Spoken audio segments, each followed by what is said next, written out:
On the sliding sands trail at Haleakala, and it's really cold, but hopefully it'll warm up on the way back up. I hope so. We're here to watch sunset. It's really hard hiking at 10,000 feet.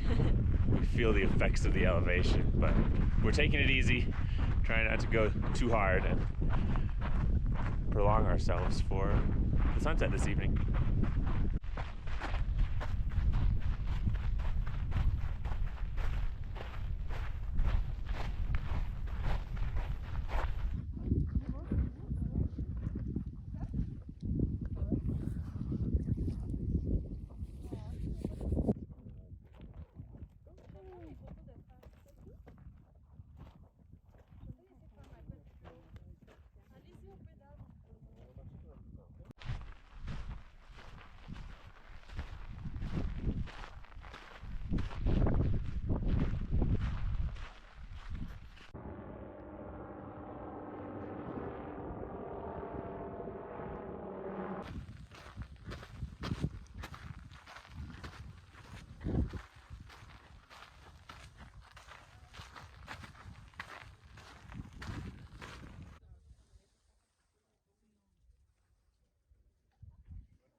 Excited for sunset.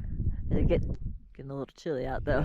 Yeah, it's getting cold. We had our cold poke sitting here on the side of the mountain. We were blocked from the wind for a little while, but now the wind seems to have found us here, so it's getting cooler, but it's gorgeous.